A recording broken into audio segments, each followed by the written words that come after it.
नारायणगढ़ के सतनाली में धूमधाम से मनाया गया भगवान परशुराम का जन्म महोत्सव, जिसमें पूर्व केंद्रीय मंत्री विनोद शर्मा ने बतौर मुख्य अतिथि की शिरकत, जबकि अध्यक्षता पूर्व शिक्षा मंत्री रामविलास शर्मा ने की। प्रिय दर्शकों नमस्कार, आप देख रहे हैं आपका अपना न्यूज चैनल। मैं संजय कौशिक। महेंद्रगढ़ के सतनाली में भगवान परशुराम का जन्म महोत्सव धूमधाम से मनाया गया, जिसमें पूर्व केंद्रीय मंत्री विनोद शर्मा ने बतौर मुख्य अतिथि शिरकत की, जबकि पूर्व शिक्षा मंत्री रामविलास शर्मा जी ने कार्यक्रम की अध्यक्षता की। इस अवसर पर समाज को भगवान परशुराम भवन के निर्माण के लिए मुख्य अतिथि विनोद शर्मा ने 2.5 लाख रुपए की राशि देने की घोषणा भी की और पूर्व शिक्षा मंत्री रामविलास शर्मा ने भी भगवान परशुराम भवन के निर्माण के लिए 2.5 लाख रुपए की राशि देने की घोषणा की। कार्यक्रम के आयोजकों द्वारा मुख्य अतिथि व अतिथियों का स्वागत किया गया। इस अवसर पर मुख्य अतिथि पूर्व केंद्रीय मंत्री विनोद शर्मा ने उपस्थित सभी को परशुराम जी के जन्म महोत्सव की शुभकामनाएं दी और कहा कि समाज को मिलजुल कर समाज हित की भलाई में कार्य करना चाहिए। उन्होंने इस अवसर पर समाज को भगवान परशुराम भवन के निर्माण के लिए 2.5 लाख रुपए की राशि भी भेंट की। पूर्व केंद्रीय मंत्री विनोद शर्मा ने कहा कि आज मेरा सतनाली में आना हुआ है और मैं सभी को भगवान परशुराम की जन्म महोत्सव की हार्दिक शुभकामनाएं देता हूं। इसी के साथ साथ पूर्व शिक्षा मंत्री रामविलास शर्मा ने कहा कि आज पूर्व केंद्रीय मंत्री विनोद शर्मा हमारे सतनाली में आए हैं, हम उनका स्वागत करते हैं। उन्होंने कहा कि विनोद शर्मा जी ने आर्थिक आरक्षण के लिए यात्रा निकाली थी, जिसमें उन्होंने 445 सभाएं की, जो कि रंग लाई। हमने भी जब समय था इस कानून पर मोहर लगाई। इसके लिए मैं विनोद शर्मा को बधाई देता हूं। उन्होंने इस अवसर पर समाज को भगवान परशुराम भवन के निर्माण के लिए 2.5 लाख रुपए की राशि देने की भी घोषणा की। उन्होंने कहा कि 1 जनवरी 2024 को राम मंदिर का सपना पूरा होगा। अब राम राज की शुरुआत हो गई है। सभी प्रकार की ताज़ा खबरों एवं लेटेस्ट अपडेट के लिए आप देखते रहिए आपका अपना न्यूज चैनल को सब्सक्राइब करें, बेल आइकन अवश्य दबाएं और खबर को ज़्यादा से ज़्यादा शेयर करें। धन्यवाद। जय हिंद, जय भारत, जय हरियाणा। आज की सभा के अध्यक्ष श्री रामविलास शर्मा जी, पूर्व शिक्षा मंत्री, एक बहुत ही कर्मठ और मजबूत कार्यकर्ता, नेता, मेरे भाई रामविलास शर्मा जी का इतिहास जो है मुझे बताने की जरूरत नहीं। वर्षों वर्षों से ये लोगों की, समाज की सेवा में लगे। हमारे आज के कार्यक्रम भगवान परशुराम वेलफेयर सोसाइटी सतनाली के अध्यक्ष श्री शास्त्री जी, हमारे रविंद्र कौशिक जी चले गए हैं, वो कार्य था कोई, श्री राकेश मेहता जी, श्री दिनेश जी वैद, श्री देवकी नंदन शर्मा जी, शशिकांत शर्मा जी, दीक्षित जी और सभाओं के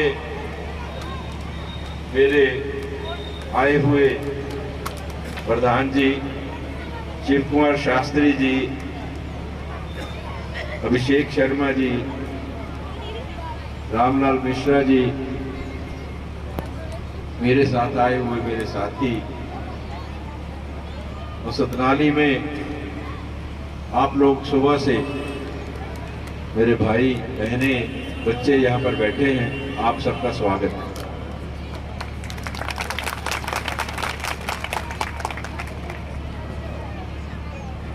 मैंने शुरू किया था रामविलास शर्मा जी से। शायद ये पहला मौका है रामविलास जी के हम स्टेज पर दोनों इकट्ठे बैठे हैं, बात कर रहे हैं।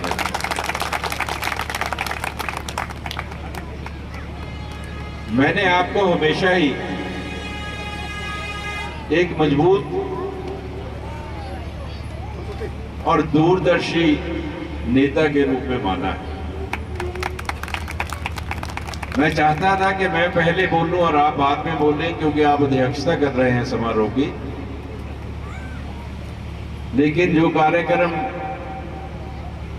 यहाँ के सभा वालों ने बनाया उसके हिसाब से आपको पहले बुला दिया। मेरा मन था कि मैं पहले बोलूं और आप बाद में बोले। बार बार ये सुनकर मुझे अच्छा नहीं लग रहा था कि जब भी हम आपका नाम लेते हैं, रामविलास शर्मा जी पूर्व शिक्षा मंत्री, ये पूर्व वाला शब्द जो है इनसे हटा दीजिए, इनका पूर्व वाला शब्द मत लगाइए।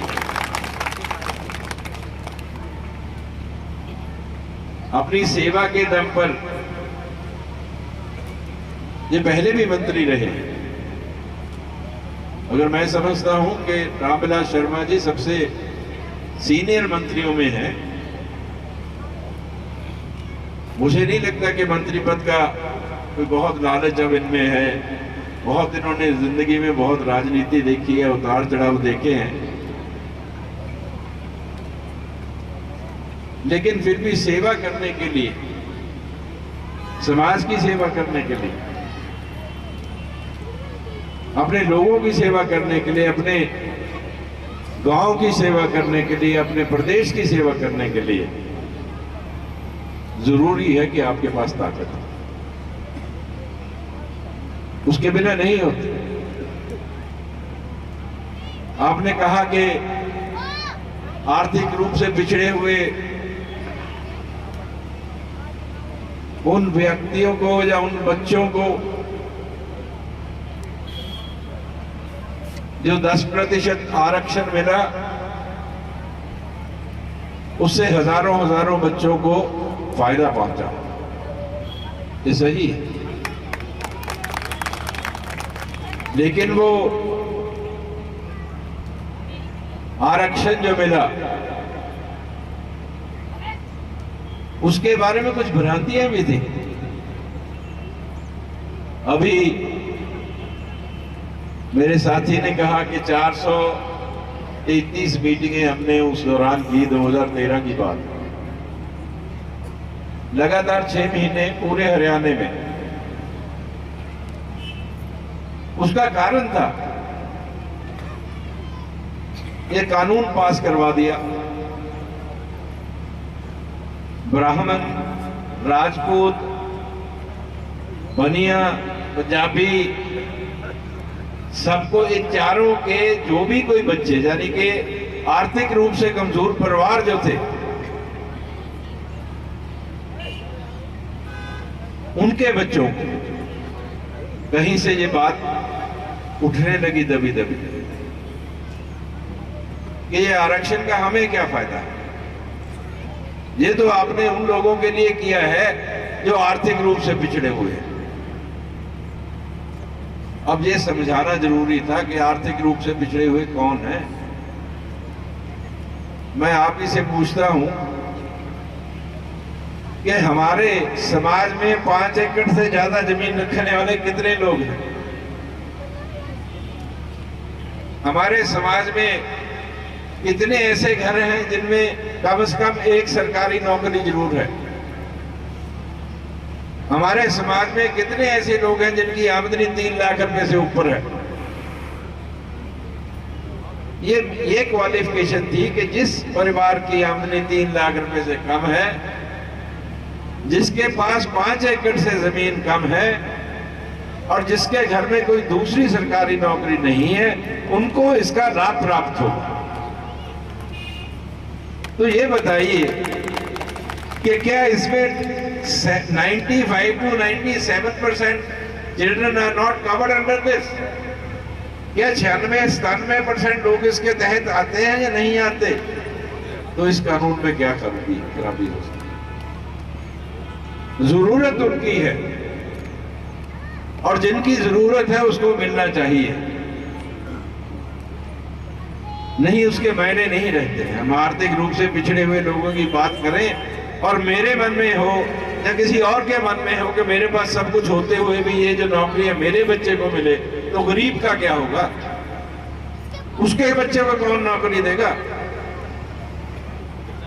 तो इसको दूर करने के लिए जो मीटिंग्स करी थी, उन मीटिंग्स में इस बात का खुलासा किया था और ये कहा था कि इन बातों में मत रहो अपने अपने कार्ड बनवाओ। एसडीएम बनाता है, तहसीलदार बनाता है, नायब तहसीलदार बनाता है कि मेरे पास ये होना चाहिए कि मेरा परिवार जो है इस आरक्षण को पाने के लिए, उसके पास इससे जमीन कम है, कोई हमारे यहाँ नौकरी नहीं है, हमारी यहाँ आमदनी 3 लाख रुपए से ज्यादा कम है, इसके कार्ड बनेंगे वो बनवा लीजिए ताकि आप अपना आवेदन पत्र भर सके। इतना जाने के बावजूद भी क्या आप इस बात को मानेंगे कि महज सिर्फ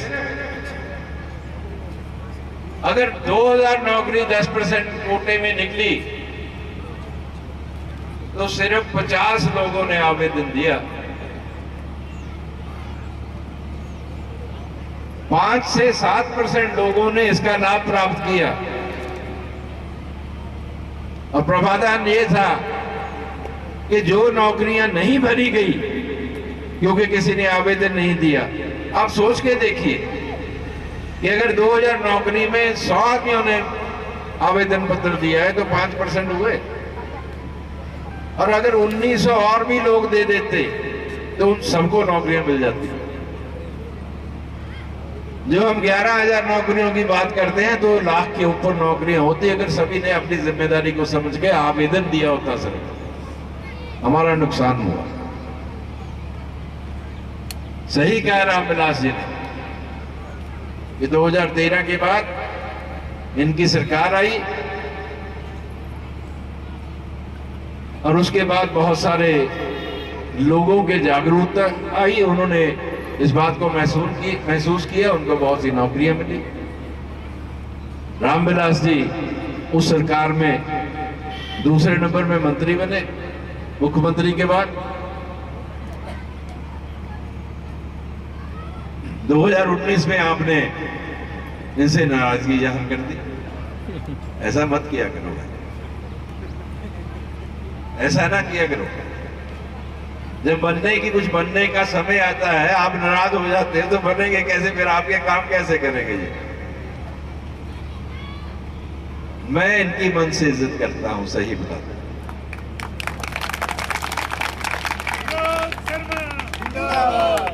भगवान परशुराम जी के बारे में कुछ दबे से शब्दों में रामविलास जी ने भी कहा।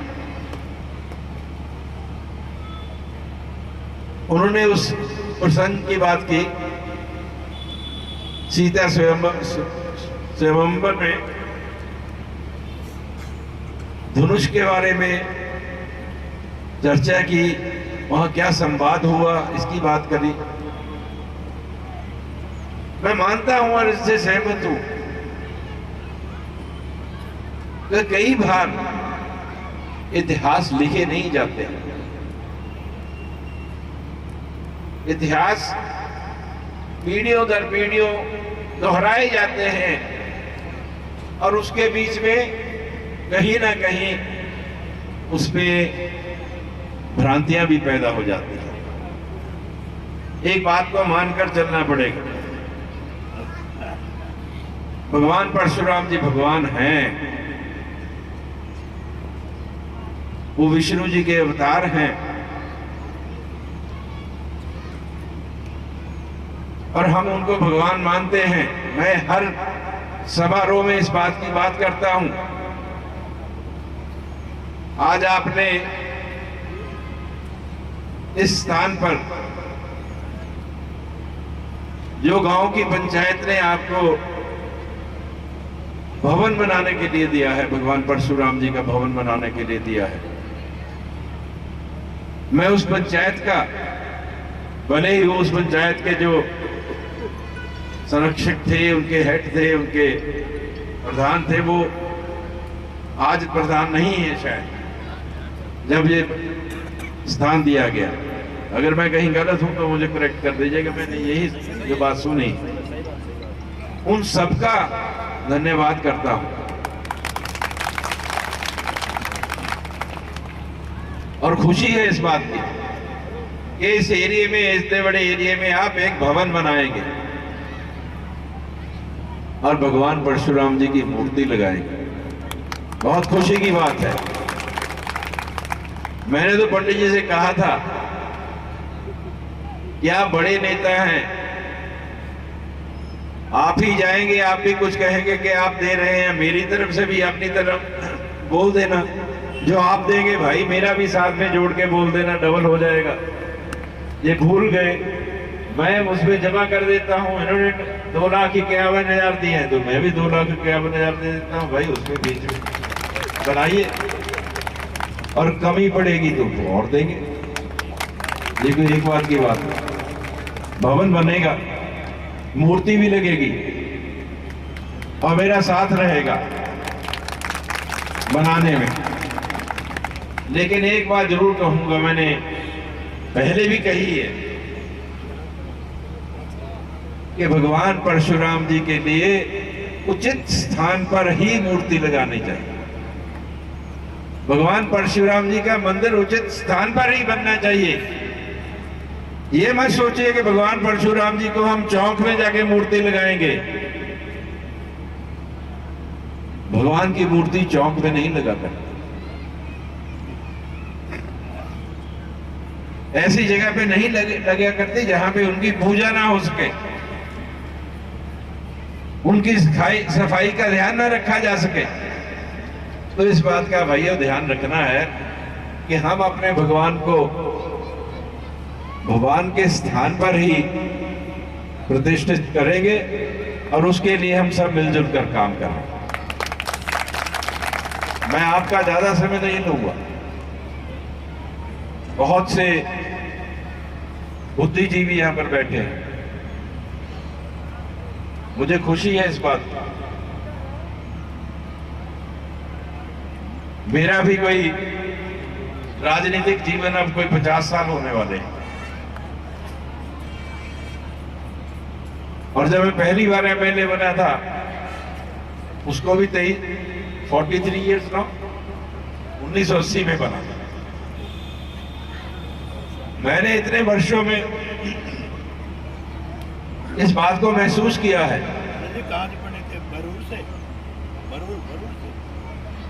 हाँ जी, 1980 में बना। मैंने भी ये महसूस किया है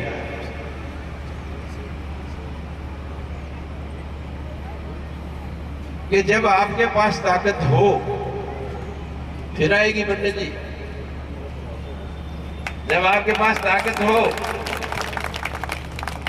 उस ताकत का इस्तेमाल जरूर करो, अपने लोगों के लिए, अपने समाज के लिए, अपने साथियों के लिए।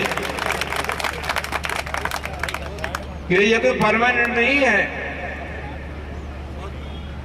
ये हमेशा के लिए नहीं रहती, आनी जानी चीज है, इसका मोह भी नहीं रखना चाहिए। जो चीज का पता है अभी आज है कल नहीं होगी, उसका मोह भी नहीं रखना चाहिए, उसका इस्तेमाल करो अपने समाज के लिए, अपने लोगों के लिए, अपने गांव के लिए, अपने शहर के लिए, अपने प्रदेश के लिए, अपने देश के लिए। उस ताकत का इस्तेमाल करो, लोगों की भलाई के लिए उस तरह इस्तेमाल करो। लोग आपको हमेशा याद रखेंगे और आपको दुआ देंगे।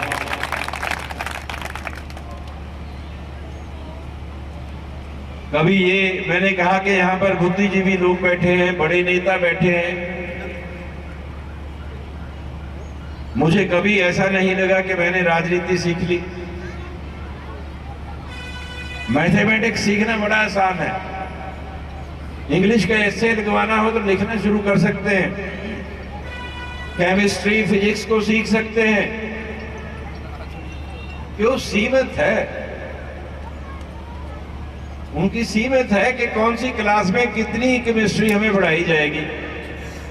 बीएससी में क्या होगा, एमएससी में क्या होगा, इंजीनियरिंग में क्या होगा, मैथमेटिक्स में हम मैट्रिक तक कौन सा करते हैं, कैलकुलस का बात ये, ट्रिग्नोमेट्री कब लगती है। जो क्लास में जाते हैं तो हमारी पढ़ाई का म्यार जो बढ़ता जाता है। लेकिन राजनीति की तो कोई था ही नहीं है। राजनीति सीखना आसान नहीं है। राजनीति की था पाना, राजनीति को पूरे रंग से पूरी तरह से सीखना किसी के बस की बात नहीं। तो राजनीति का कोई मास्टर नहीं बनता। इसलिए इसके तो स्टूडेंट बने रहो। एक बात मान लो कि जब तक सेवा भाव से राजनीति करते रहेंगे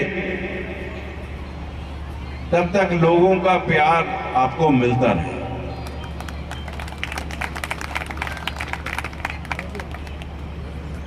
और आपका आज मेरे से किसी ने पूछा था कि आप बच्चों को, आने वाले उन यंगस्टर्स को राजनीति में आने की क्या प्रेरणा देंगे? तो मैंने कहा कोई प्रेरणा नहीं। राजनीति में या तो कोई अपने लाभ के लिए आ रहा है तो मत आए, लंबी नहीं चलेगी, जल्दी खत्म हो जाएगा। अगर सेवा के भाव से राजनीति में आ रहा है तो आ जाए, वो लंबी चलेगी। तो आप सबके मनों में एक प्रश्न मैं देखता हूं, भले ही पूछे या ना पूछे, एक प्रश्न आपके मन में आता है, सबके, आपके भी यहाँ बहनें बैठी हैं, बच्चे बैठे हैं, सबके मन में एक प्रश्न रहता है कि हमारा भविष्य क्या, आगे क्या होगा। इस बात को मान के चलिए, आप भगवान परशुराम जी के ऊपर विश्वास रखिए कि आगे वही होगा जो कुछ करने में आप समर्थ होंगे, वही होगा। अगर आप में वो शक्ति और ताकत नहीं है कुछ करने की तो नहीं होगा, कोई दूसरा नहीं करेगा। खुद को, आपको खुद ही अपने जीवन को, अपने भविष्य को संवारना होगा। उसके लिए आपको विश्वास पैदा करना होगा, संकल्प करना होगा, दृढ़ निश्चय के साथ आपको आगे बढ़ना होगा। ऐसा नहीं है कि आपको पता नहीं, आप सब जानते हैं, समय बदल गया। रामविलास जी आए, आकर इन्होंने कहा मैं हार डाल रहे थे। मैंने कहा पंडित जी पहले मैं डालूंगा। रामविलास जी ने कहा मेरे हाथ लंबे हैं।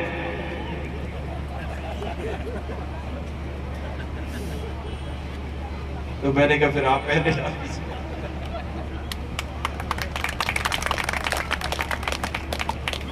मतलब साफ है, मतलब साफ है कि अगर उनके हाथ लंबे हैं तो मैं जितनी भी कोशिश करूं डालने की, तो वही फिर चिक करने की क्या जरूरत थी। तो भाई जो ताकतवर है चलेगी उसी की, जो सक्षम है चलेगी उसी की। अब बनना कैसे है ये मेरे बताने की जरूरत नहीं है, आपको सब पता। कोई बच्चे नहीं है आप, जमाना बदल गया है। हमें भीख नहीं चाहिए, हम मांगने वाले नहीं, मांगनीय नहीं है। भगवान ने हमें शक्ति और बुद्धि दोनों दिए हैं, बस इस्तेमाल कीजिए, अपना हक लीजिए और अपने हक के लिए लड़ाई लड़िए। और एक बात और कहूंगा कि जो लोग अपने हक की रक्षा नहीं कर सकते, उन लोगों को कहीं से और किसी से कोई सहायता नहीं मिलती। आपको ये फैसला करना है कि कौन हमारा है, कौन हमारा नहीं। और ये मान के चलिए, अभी अभी कुछ उदाहरण रामविलास जी ने दिए, आपको खुद महसूस होता होगा, मैं खुद इस बात को महसूस करता हूं कि मैं सब कुछ बर्दाश्त कर सकता हूं। मैं गरीबी बर्दाश्त कर सकता हूं, मैं कोई भी तकलीफ सह सकता हूँ, प्रोग्राम कवर करेगा, लेकिन मैं अपने सम्मान के साथ कोई समझौता नहीं कर सकता।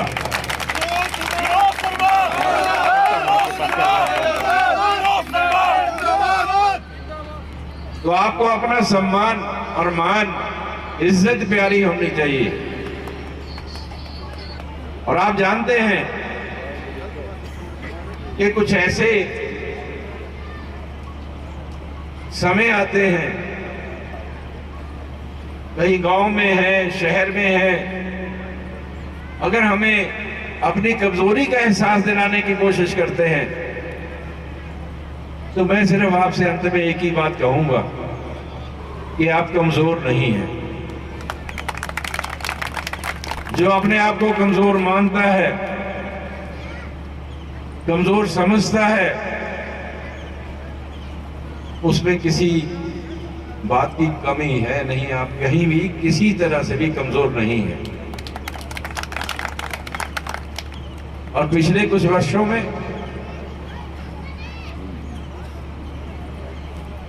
आपने ये महसूस किया है कि आप चाहें तो कोई भी मुश्किल है उसको दूर कर सकते हैं। तो भाई एक मंत्र और है कि अगर कहीं किसी को कमजोरी महसूस हो तो हमारा फर्ज बनता है जो साथ हो, उसका साथी, उसका पड़ोसी, उसकी कमजोरी को दूर करें, उसको विश्वास दिलाएं कि हम साथ हैं, इकट्ठे होके एकता के साथ आगे बढ़ेंगे, कमजोरी नहीं होगी।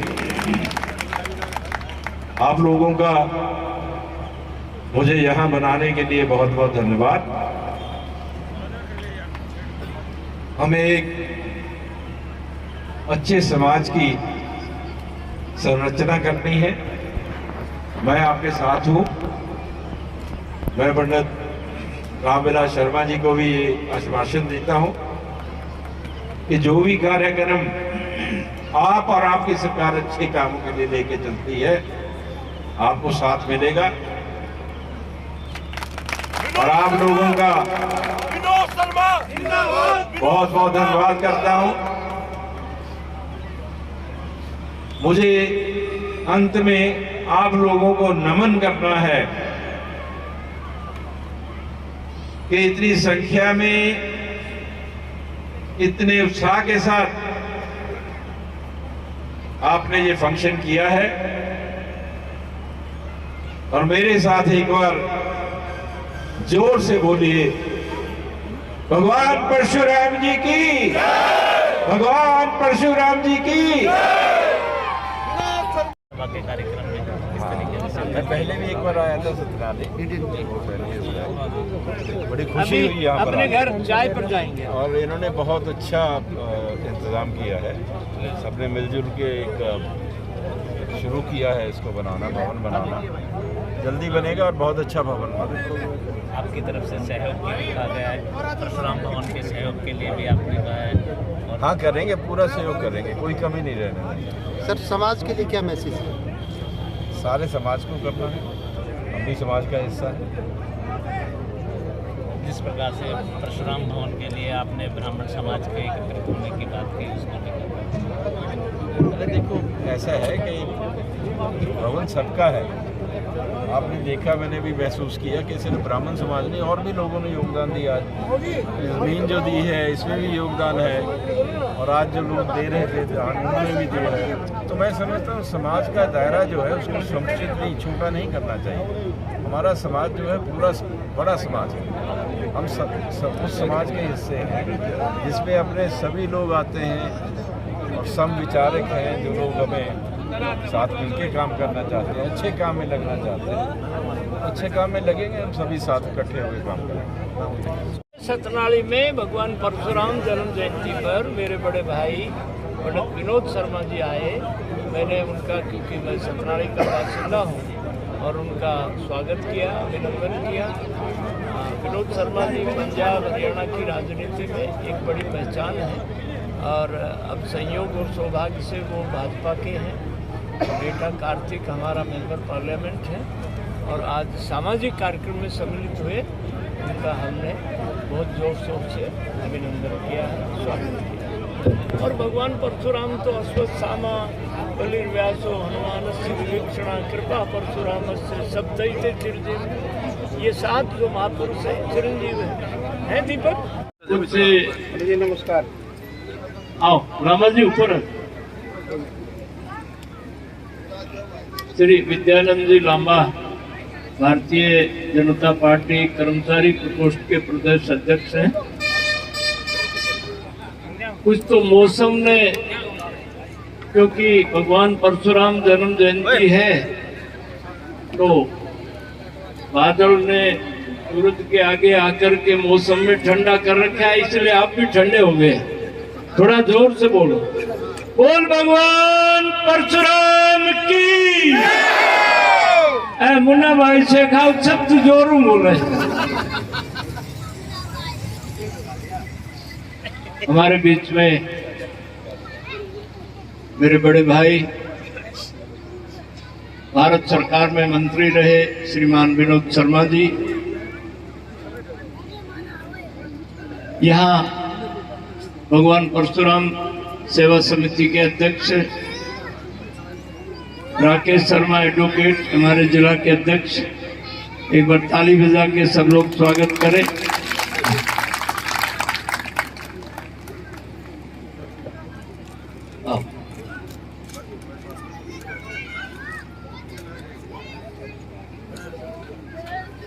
नारनौल गौड़ सभा के अध्यक्ष वरिष्ठ एडवोकेट भाई राकेश मेहता जी, महेंद्रगढ़ गौड़ सभा के अध्यक्ष दिनेश वैद्य जी, भगवान परशुराम सेवा समिति के तमाम अध्यक्ष,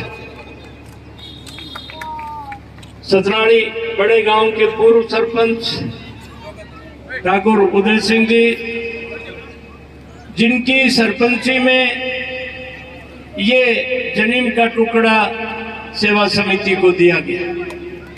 उनके साथ पंच रहे संतू सिंह जी, महाराणा प्रताप समिति के अध्यक्ष डॉक्टर राजेंद्र सिंह शेखावत, मुन्ना भाई शेखावत, दीवान सिंह जी शेखावत, नगरी क्योंकि शेखावता की है तो हम सारा वो पंजाबी में क्या करें, सत श्री अकाल, कॉपी टू ऑल।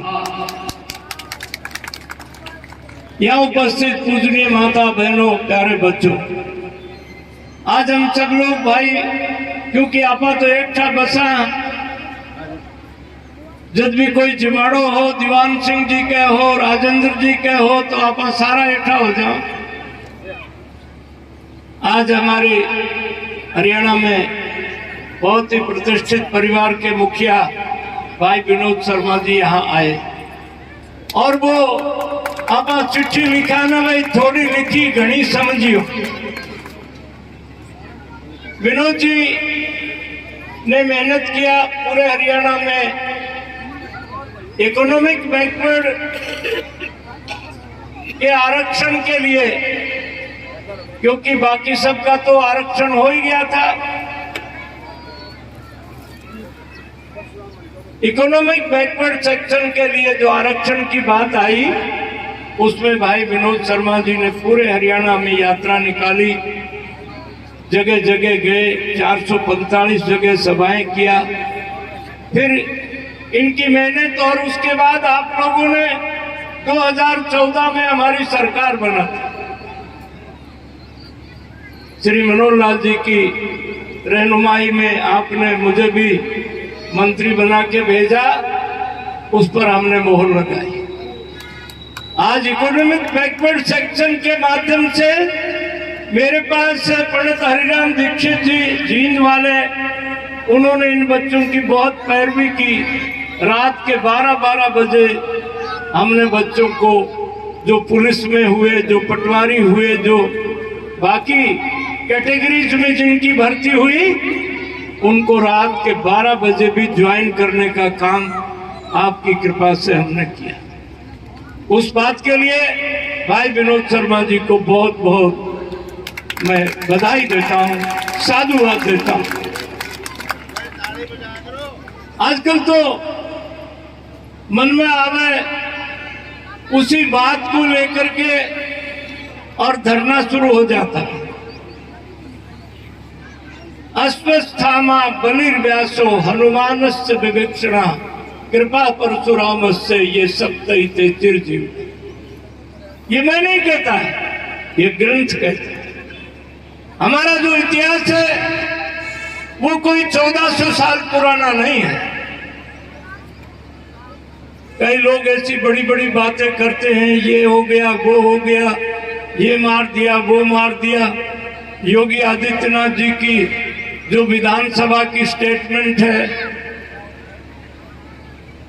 नरेंद्र जी मरिया काबरा विजय कौशिक वो वायरल कर रखी है। तू ट्रिब्यून में लिखे ना लिखे तेरी मर्जी है, पर लोगों के जहन में वो बात उतरी हुई है। और मैं बधाई देता हूं योगी आदित्यनाथ जी को। उत्तर प्रदेश की आबादी 25 करोड़ 50 लाख है, पाकिस्तान की आबादी कुल 22 करोड़। पाकिस्तान से बड़ी संख्या हमारे अकेले उत्तर प्रदेश की है। 44 साल में क्या पैदा किया हमने? योगी आदित्यनाथ कोई पहले मुख्यमंत्री थोड़ी बने। हम कार सेवा में बुलंदशहर की जेल में थे। 30 अक्टूबर को गोली किसने चलाई? ऐसा नहीं है कि राम मंदिर का सपना 500 साल से भारत की 36 बिरादरी राम मंदिर का सपना देख रही थी। आज नरेंद्र मोदी को वो बात की बधाई दी जाती है कि आपने, पहले एक इटालियन बोलता था कि मंदिर वहीं बनाएंगे, तिथि नहीं बनाएंगे। आज हम तिथि बता रहे हैं, सत्यनारायण भगवान परशुराम के चरणों में खड़े होकर के हम तिथि बता रहे हैं। 1 जनवरी 2024 को रामलला भव्य राम मंदिर में विराजमान है। जिस भाई की श्रद्धा हो वो अयोध्या के लिए गाड़ी में बैठ ले, गाड़ियां भी फ्री में चलेंगी। ये रामराज्य का शुरुआत है। अब सारे लोग रोआ पिटा मच रहा है। बोले पुलिस कस्टडी में ये तिवारी ने, सन्नी सिंह ने, ये मौर्य ने क्यों मार दिया? अरे उनसे पूछो। 44 साल 1000 बहनों के मांग का सिंदूर पूछ दिया। 44 साल 104 मुकदमे जिस आदमी के खिलाफ हो, जब मुकदमा गवाही पर आए, या तो गवाह को मार देना या गवाह को गायब कर देना। आज अधिक न कहते हुए भगवान परशुराम जन्म जयंती पर हमारा मौजूद मेहमान बड़े भाई विनोद शर्मा जी यहाँ पर आए हैं। मैं तो पूरे राजस्थान का कांकड़ पर बसा। विनोद जी थे तो करनाल पानी की धरती में आओ भारतो पानी पीवन का पानी को रोड़ो रहे। आ तो 87 में मैं योजना बढ़ा दी या 27 गांव की, तो आप सारी बातें समझते हैं। और नींद तो मैं मिलजुल के रख दी सारा। क्यों जोशी जी? और हमारे यहाँ वो नट और नटनी वो बोल बतला के नटनी को बांस पर चढ़ा देते हैं और फिर वो नीचे ढोलक की थाप लगावे। वो नट बूझे तन कौन दिखे, तो वो किमित दे लो पावलो दे बा कोई नाम नहीं बातो। बोलो भाई मन तो दूलोठियो बोरो दिखे, मन तो सतराणी वाला सिखाओ दिखे। तो विनोद जी आप सारी बातें समझते हैं, परंतु ये बाड़ू रेत का इलाका जो है ये ना तो कपड़े को चिपकता है ना ये मन को चिपकता है। ये बाड़ू रेत का इलाका ये दोस्ती के और श्रद्धा के पक्के लोग हैं। आज भगवान परशुराम जयंती पर ये मंदिर की नींव रखी है, इसको पूरा करेंगे और बाकी कसर मसर रह जाएगी तो मन ये मेरा शेखाव जजमान सारा दिखे ही है। मुन्ना भाई थे डरो मत। और इस काम के लिए, पवित्र काम के लिए कई बार इतिहास में लोग गलती से लिख देते हैं कि भगवान परशुराम आतंकवादियों से धरती को मुक्त किया। भगवान ने अवतार भी लिया तो राजा दशरथ के यहाँ लिया। भगवान परशुराम ने राम भगवान का अवतार है, ये पहली उद्घोषणा भगवान परशुराम ने किया। लक्ष्मण तो आप जानते ही हैं, फायर ब्रांड थे। जब वो सीता स्वयंवर हुआ और भगवान शंकर का धनुष तोड़ा, वो विवाद आपने देखा है। कई बार विद्वान लोग उस विवाद को लंबा खींचते हैं, परंतु उसकी असलियत यह बात है कि जिसके नाम में ही राम आता है, ऐसे भगवान परशुराम ने सबसे पहले, राम ब्रह्म का अवतार है, राम भगवान का अवतार है, पहले उद्घोषणा दशरथ के कौशल्या के पेट से पैदा होगा, ये सबसे पहले उद्घोषणा भगवान परशुराम ने की थी। और आज हम सबको उनकी जन्म जयंती पर, सतनाड़ी पर, राजस्थान के कांकड़ पर मैं शिव कुमार जी को, उनकी प्रबंध समिति को, सबको मैं बधाई देता हूं कि उन्होंने यहाँ एक बैठने की जगह का प्रारंभ किया। और ये केवल बैठने की जगह नहीं होगी। आज सिखों के गुरुद्वारे जिंदाबाद क्यों है? क्योंकि उनमें लंगर का प्रबंध भी है, उनमें भजन भी है और भोजन भी है। आए गए को अपन जो समाज में लोग हैं, ये ऋषि सुनक जो इंग्लैंड में प्राइम मिनिस्टर बना है, ये हिसार जिले में नेला पाबड़ा गांव का है। आदमपुर के चुनाव में जब मैं गया था, वहां इनकी फूटी हुई हवेली हम देख के आए थे। ये जो संस्कार है, आज हिंदुस्तान एकता और अखंडता के सूत्र में है, तो इस परिवार का इसमें बहुत बड़ा योगदान है। हम वही मंत्र हिमालय में बर्फ की ढकी हुई चोटियों पर बोलते हैं, वही मंत्र समुद्र के किनारे बोलते हैं, वही मंत्र सतनाड़ी में बोलते हैं। आर्यावर्ते भरतखंडे जम्बू द्वीपे अमुक गोत्र से जजमानम अमुक गोत्र से पुरोहितम अनुष्ठान करियसी। आज हिंदुस्तान एकता के सूत्र में है। कश्मीर से 10 लाख लोग उजड़ गए, पर अलग से हिंदुस्तान नहीं माना, क्योंकि इस देश की एकता और अखंडता हमारे कारण से है।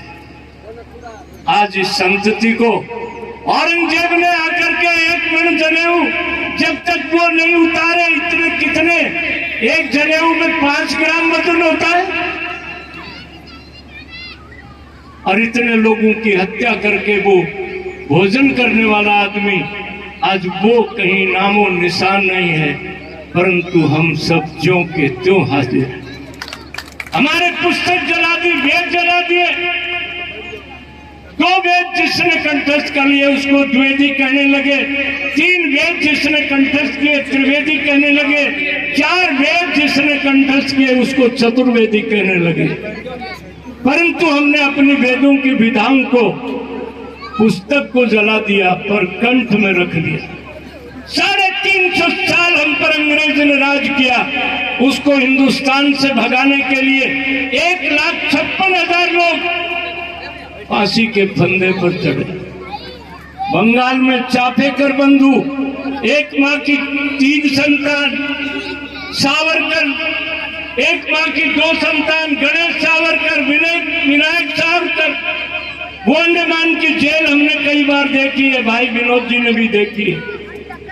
एक को कोरडे लगते थे सुबह 11 बजे, एक को कोरडे लगते थे शाम को 3 बजे। एक आदमी बकवास करता है कि मैं सावरकर नहीं हूं, मैं ये हूं। तेरी 50 पीढ़ी भी सावरकर कभी नहीं हो सकता, तू सावरकर नहीं हो सकता। सावरकर शहीद का नाम है, सावरकर स्वतंत्रता सेनानी का नाम है, सावरकर त्याग और बलिदान का नाम है। तू तो ये शब्दों का अर्थ ही नहीं जानता।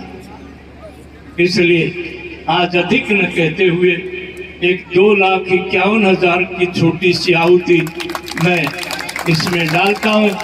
और आदरणीय भाई विनोद शर्मा का, क्योंकि सतनाली मेरा गांव है और मैं अपने गांव में अपनी पूरी सरदारी की तरफ से, 36 बिरादरी की तरफ से इस भवन में उनका हार्दिक स्वागत करता हूं, हार्दिक अभिनंदन करता हूं।